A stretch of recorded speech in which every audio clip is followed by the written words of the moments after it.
How do we help readers see our world? What do we need to create? What can we adapt from reality? What are stomping grounds? Maybe you say, I'm writing a contemporary mystery or romance. Do I need world building? Yes, you definitely do. What do we consider when we build worlds? This episode in Envisioning Your World can definitely help. Welcome to The Right Focus. We cover productivity, process, craft, and tools. Our podcast episodes last as long as it takes to fix a quick dinner, drive a short commute, or take a brisk walk. All through the summer months, we focus on the craft of writing novels and novellas and epics, from beginning ideas to prepping for publication, week by week by week.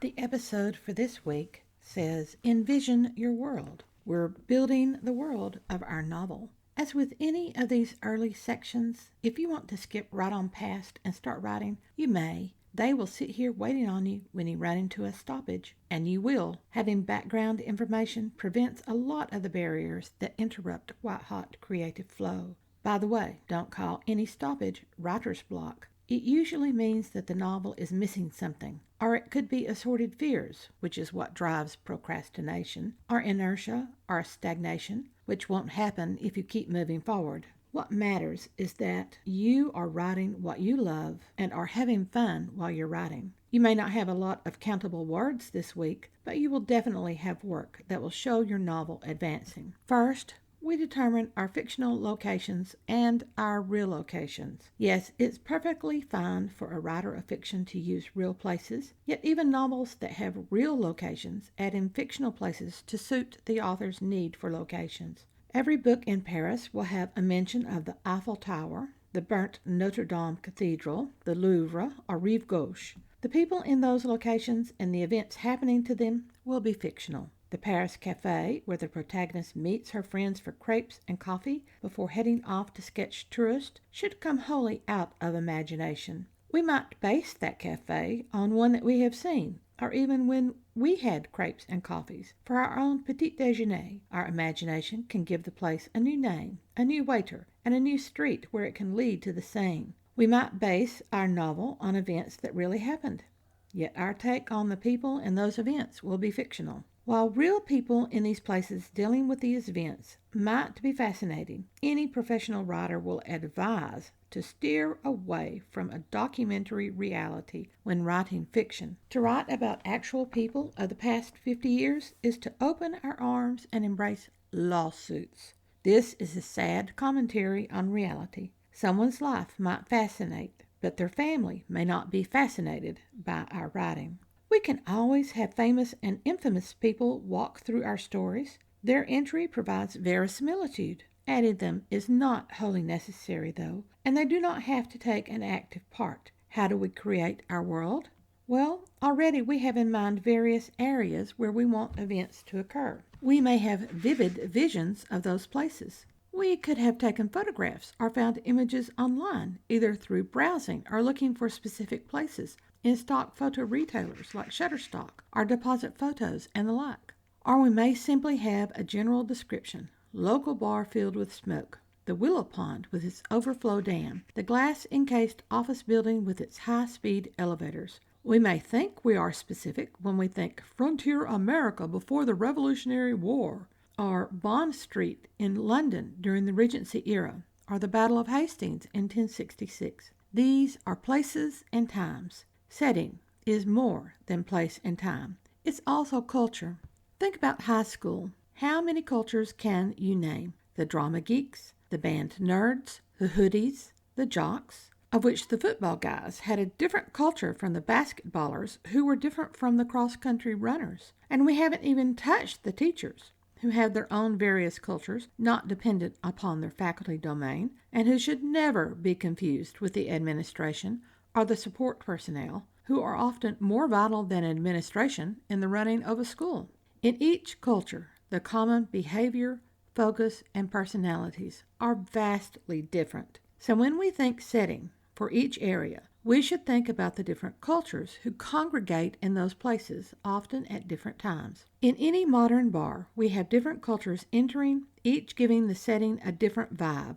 For example, people come in just after work, then leave after an hour or two, either to get something to eat or to stop procrastinating about going home to their non-loved ones. We have people who come in after dinner and linger all evening for various reasons. Some people start drinking at happy hour and continue until closing. The bartender's personality will be vastly different depending on the time our fellow workers. The grunt is the bartender in training who fetches the kegs or slices the lemons and limes or brings in the ice. We have the waiters competing for tips, undermining the new ones, ragging on the regular customers, flirting with the new guys. Reconsider the places in the story. Reconsider the times the characters will be there. Don't just think about what will happen in the novel when you look at setting. Think about what happens before novel events occur. Consider this world in its normal situation before conflict is introduced. Once we've considered the normal reality for the places we have imagined,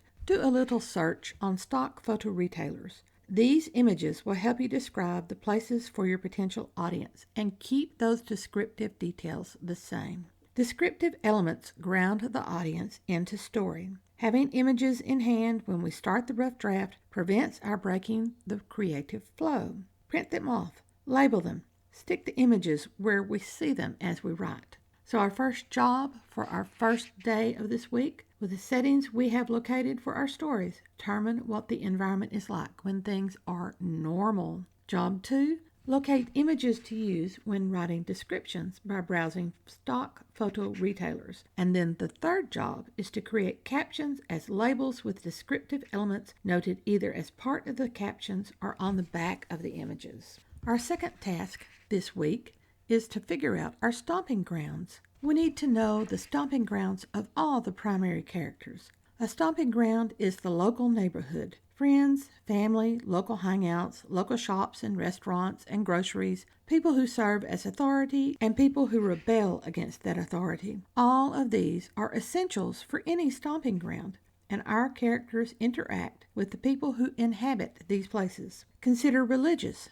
medical, educational, entertainment, and fitness locations. Add in the services that people need on a constant basis, such as gasoline stations. Take a drive around your own stomping grounds. Really see what's on each street and major side street. Now draw a rough map of the primary character's stomping grounds. Don't worry about neatness and precision. We should do this for both the protagonist and antagonist if the events of the novel place them in constant interaction. If areas in a house or a workplace are important to the primaries, then draw the building plan. If we know that a building complex or a multi-story building will provide several locations for scenes, draw that. How detailed does the map need to be? Generally, entrances and exits, including elevators, light sources, and basic layouts distinguishing public from private access are helpful. Closer details such as closets where people probably shouldn't hide, cubicles where people can get lost in the rat maze, side caves where monsters lurk will depend upon the requirements of the novel. Having these basic layouts of areas and buildings will save so much time later on. Until the moment we publish, these layouts are draft form. We can change them at will. Once we publish, save the layouts, but don't alter them. We can make additions, which is the primary reason not to become too detailed. Third, we're after the backstory. Backstory is one of those detailed information dumps that we, the writer, will need to have, but that readers will likely never see. Info dump is exactly what it says.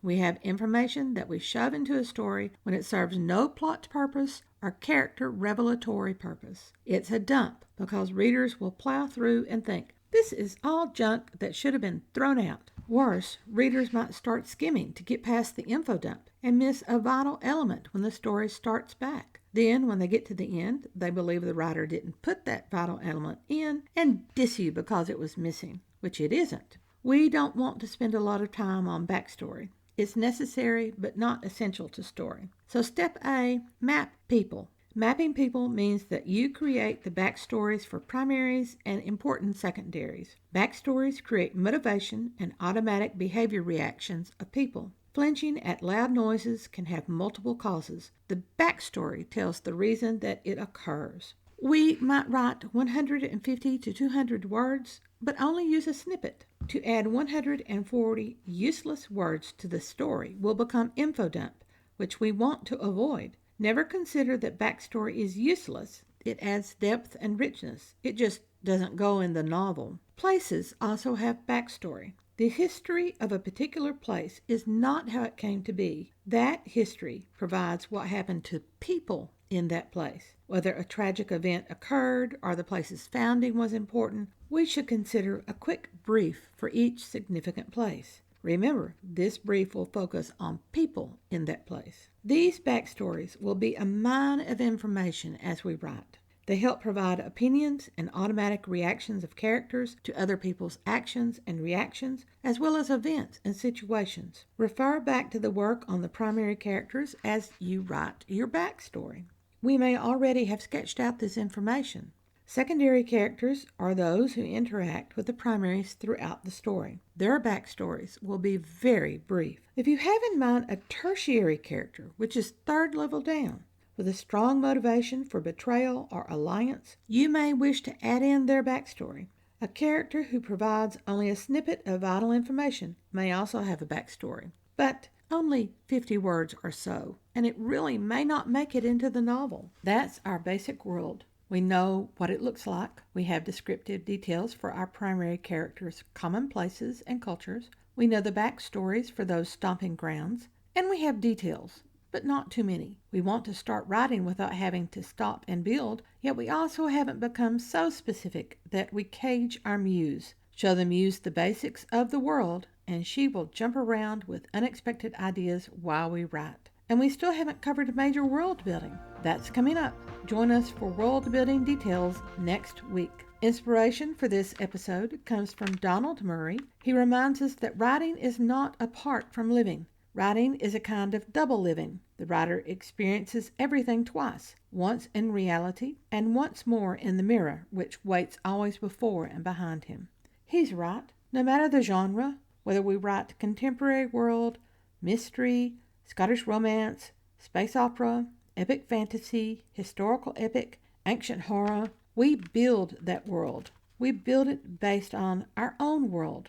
How our fictional world functions will be a reflection of the functioning of the world we live in.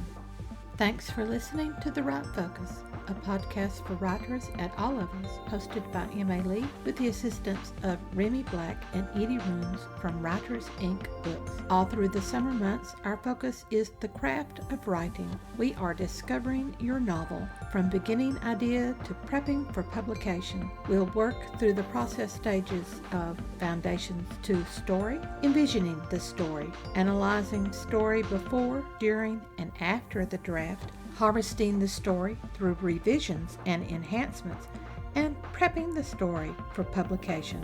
Many of these preps and guides are useful setups for the National Novel Writing Month in November. That's writing only, no idea work. We can also use this information to solve issues with stories that we've abandoned. All those stories are crying in the wilderness. Time to rescue them with the right focus. Show notes for this and other episodes can be found at thewritefocus.blogspot.com. Write to us at winkbooks@aol.com. Remember, whatever occurs, write on.